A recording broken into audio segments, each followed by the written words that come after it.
Welcome to Prabhat news. అంతర్జాతీయ స్థాయి గృహోపకరణాల తయారీ సంస్థ LG Electronics Sri City unit కు విద్య ఐటీ శాఖల మంత్రి నారా లోకేష్ భూమి పూజ చేశారు. ఈ సందర్భంగా మంత్రి లోకేష్ మాట్లాడుతూ, మేము ఈ రోజు ఎల్జీ యూనిట్ కు మాత్రమే కాదు ఆంధ్రప్రదేశ్ భవిష్యత్తు కోసం కొత్త పునాదులు వేస్తున్నామన్నారు. 20 లక్షల ఉద్యోగాల కల్పనలో భాగంగా కూటమి ప్రభుత్వం వడివడిగా అడుగులు వేస్తుంది.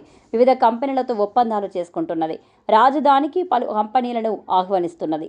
అమరావతి పనులు ఊపందుకోవడంతో ఇప్పటికే ప్రపంచ ప్రఖ్యాతిగాంచిన కంపెనీలు ఆంధ్రప్రదేశ్కు వచ్చేందుకు ఉత్సాహం చూపుతున్నాయి. రాష్ట్ర ప్రభుత్వంతో ఒప్పందాలు చేసుకుంటున్నారు.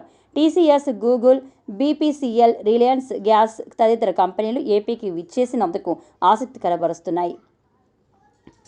ఇప్పటికే కొన్ని కంపెనీలు తమ నిర్మాణాలను కూడా ప్రారంభించాయి. అందులో భాగంగా గురువారం 6,000 ఎకరాల విస్తీర్ణం కలిగి ఉన్న శ్రీ సిటీలో ఎల్జీ ఎలక్ట్రానిక్స్కు రాష్ట్ర విద్యాశాఖ మంత్రి నారా లోకేష్ శంకుస్థాపన చేశారు.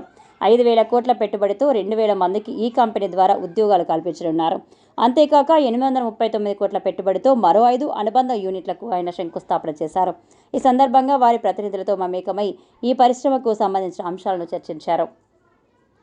ఇక ఈ కార్యక్రమంలో LG electronics India managing director Hong Ju Jeon, భారత్లో కొరియన్ రిపబ్లిక్ రాయబారి Lee Seong Ho, LG electronics home solutions CEO Jae Cheol Yoo, eco solutions CEO Jae Sung Lee, Seedap chairman Deepak Reddy, zilla parishad chairman G Srinivasulu, ఎమ్మెల్యేలు Bojjala Sudheer Reddy, Galibhanu Prakash, Pulivarthi Nani, Koneti Adimulam, AP IT electronics secretary Katamneni Bhaskar, collector Venkateswarlu, AP IAC vice chairman Abhishikt Kishore, consulate general Chukkapalli Suresh పాల్గొన్నారు.